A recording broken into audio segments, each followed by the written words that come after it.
Bonjour à tous. Aujourd'hui, on va aborder la quatrième vidéo de l'introduction bis, Youtubepedia bis. Et on va parler d'astrochimie. Alors c'est parti, parce que en fait c'est de la lecture, hein,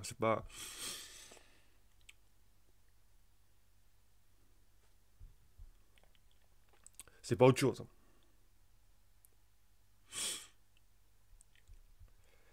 Alors,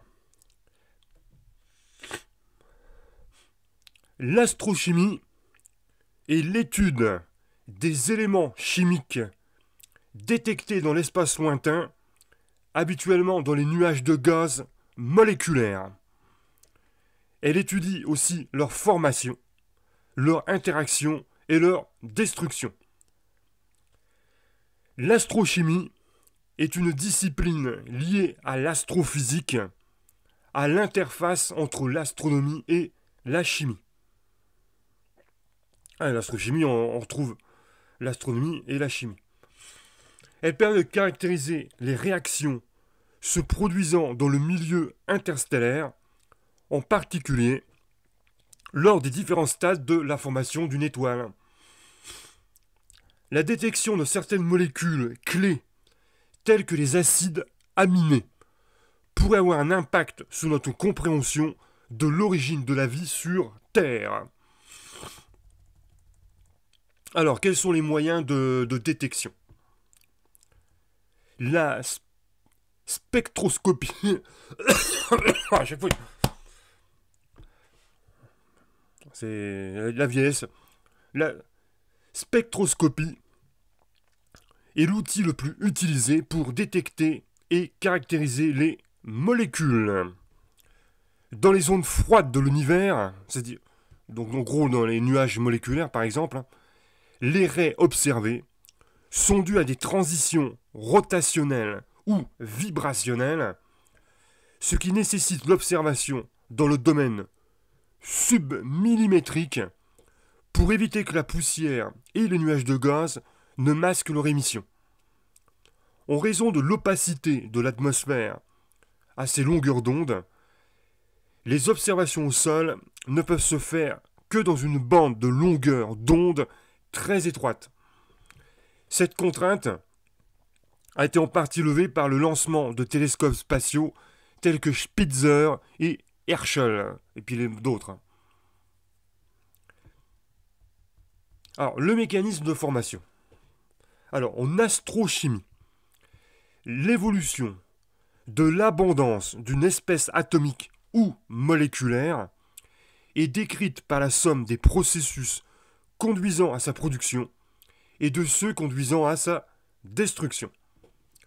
On parle d'état d'équilibre du nuage interstellaire lorsque les abondances des différents atomes et molécules ne varient plus au cours du temps. Les réactions physico-chimiques qui se produisent au sein d'un nuage interstellaire sont fortement influencées par les caractéristiques physiques du milieu qui les environne, comme sa température, sa densité, ou encore la présence ou non d'une étoile à proximité du nuage,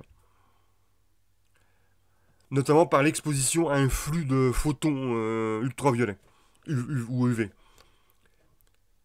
Les deux principaux types de réactions moléculaires connus à ce jour en astrochimie sont les réactions chimiques en phase gazeuse. Réaction ion-molécule, réaction entre espèces neutres, photodissociation, association radiative, et bien sûr celles qui se produisent à la surface des grains de poussière interstellaires. Alors c'est un petit peu compliqué.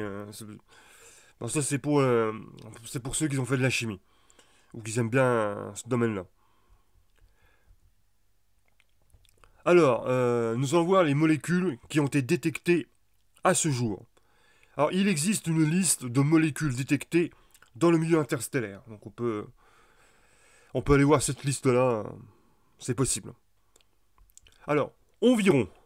Alors, on va pas tous les nommer, évidemment. On va pas nommer les molécules. Sinon, ça risque d'être un peu chiant.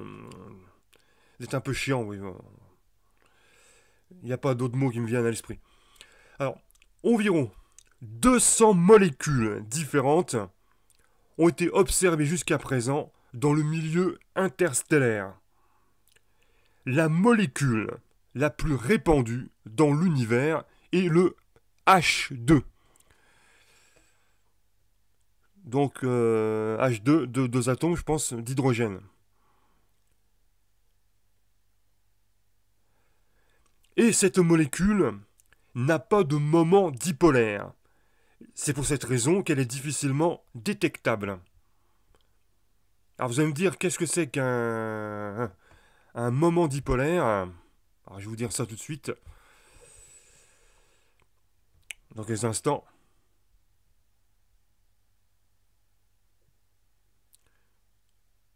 Donc le moment dipolaire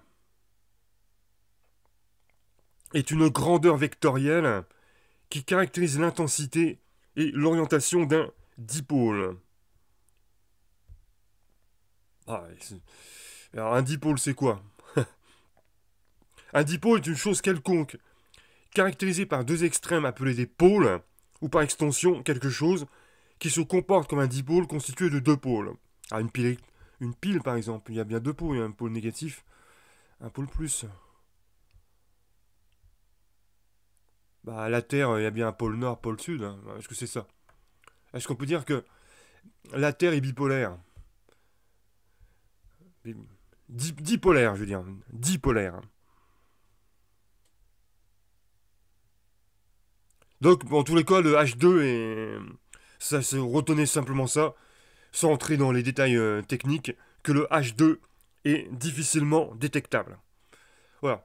Ensuite, l'autre molécule la plus importante, c'est le monoxyde de carbone, qu'on appelle également le CO. CO. Qui est beaucoup plus facile à détecter. Il sert souvent de traceur, car le rapport entre la luminosité émise par le CO et la masse de H2 est presque constant. Voilà. Alors, ensuite, il y a les acides aminés. Bien que plusieurs fois annoncée, la détection de molécules aussi complexes que les acides aminés n'a pas pu être confirmée à ce jour. Voilà. Ensuite, il y a les HAP. Les HAP,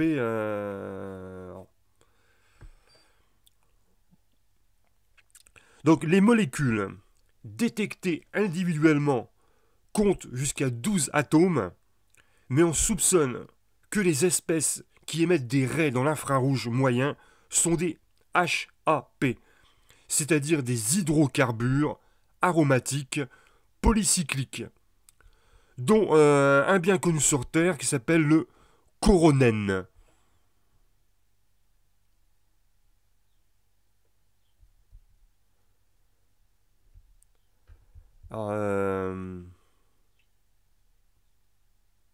En fait, les hydrocarbures aromatiques polycycliques, les HAP, c'est une sous-famille d'hydrocarbures aromatiques, c'est-à-dire des molécules constituées d'atomes de carbone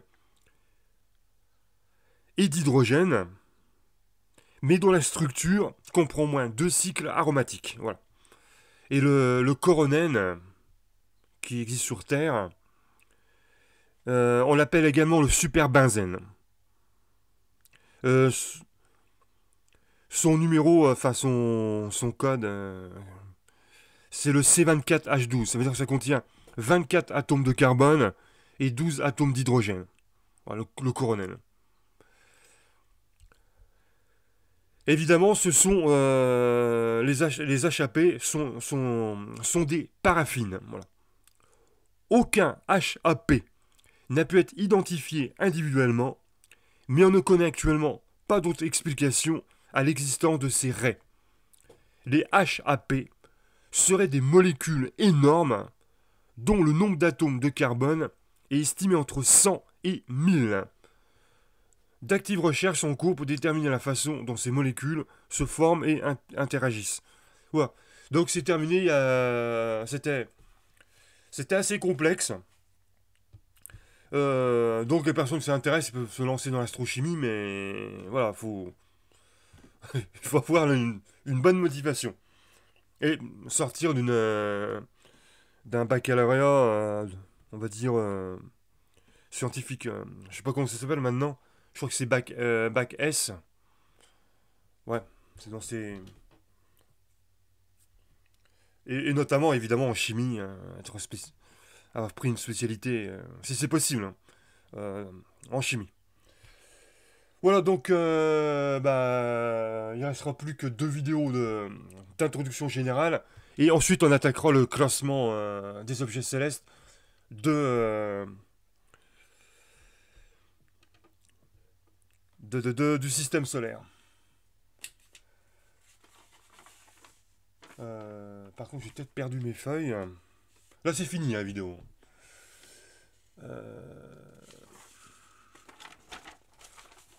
Il restait encore deux sujets à voir.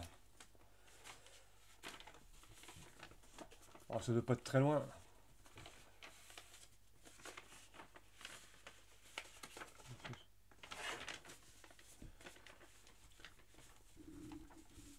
Alors, je crois que c'est la géo... De mémoire, je crois que c'est... Il reste encore une vidéo sur la géologie planétaire. Et l'autre, ce sera sur la planétologie. Voilà, je crois que c'est ça. Bon, ma feuille doit être quelque part. Voilà. Donc, on se retrouve demain, normalement, avec la géologie planétaire. Ça sera la cinquième vidéo de la série YouTubepedia. Voilà. Et l'avant-dernière, au niveau d'introduction, avant d'attaquer le classement des objets célestes.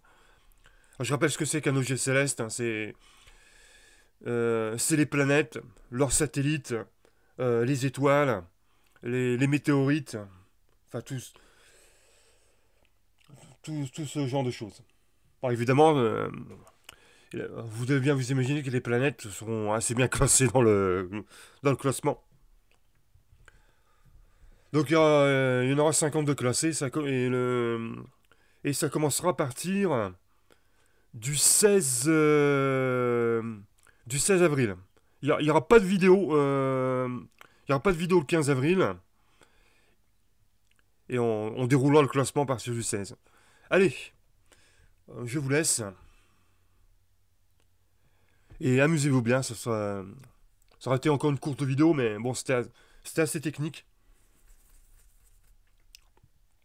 Sans montage pour le moment, parce que il va falloir que j'apprenne à faire des montages. Donc on verra bien. Allez, ciao et à demain. Ah, on se retrouve également, oui, avec les vidéos de polonais. Mais ça n'a rien à voir.